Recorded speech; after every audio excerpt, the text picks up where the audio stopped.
అనుదిన ధ్యానాంశం.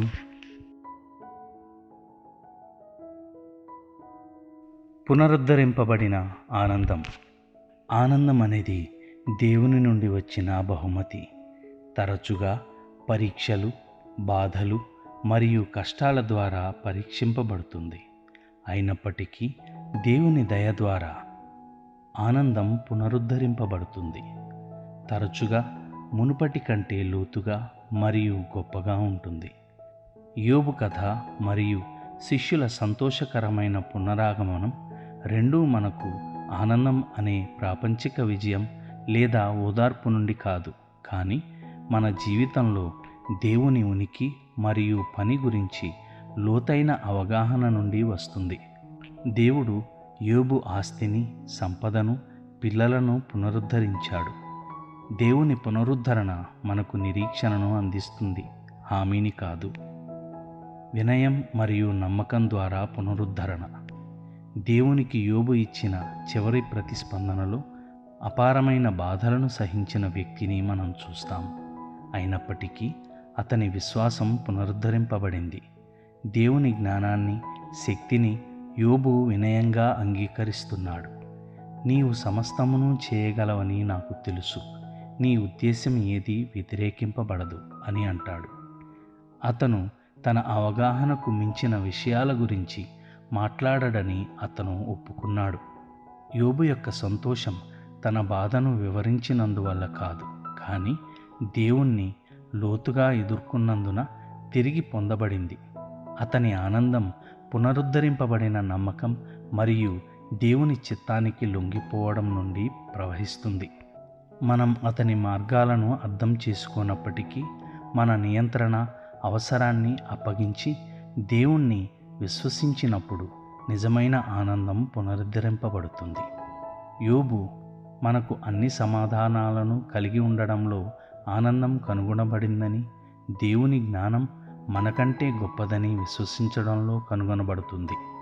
దేవుని ఎదుట మనల్ని మనం తగ్గించుకున్నప్పుడు మన ఆనందాన్ని పునరుద్ధరించడానికి ఆయనను అనుమతిస్తూ ఆయన దయకు మనల్ని మనం తెరుస్తాము.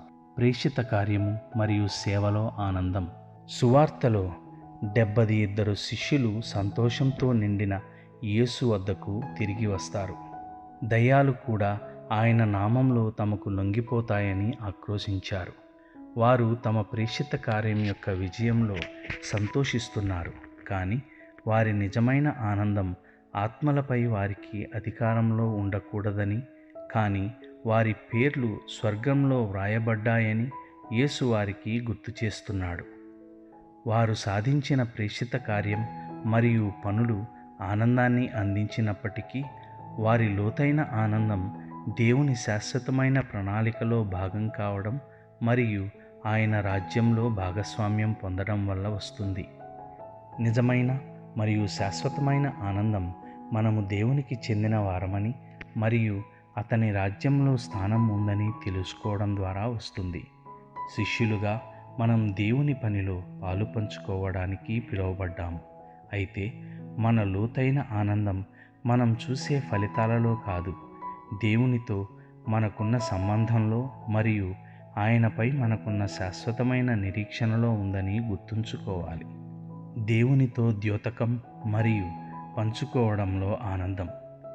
శిష్యులు తిరిగి వచ్చిన తరువాత యేసు స్వయంగా పరిశుద్ధాత్మలో ఆనందిస్తాడు మరియు జ్ఞానులకు కాకుండా చిన్నవారికి రాజ్యం యొక్క రహస్యాలను వెల్లడించినందుకు తండ్రిని స్తుతించాడు.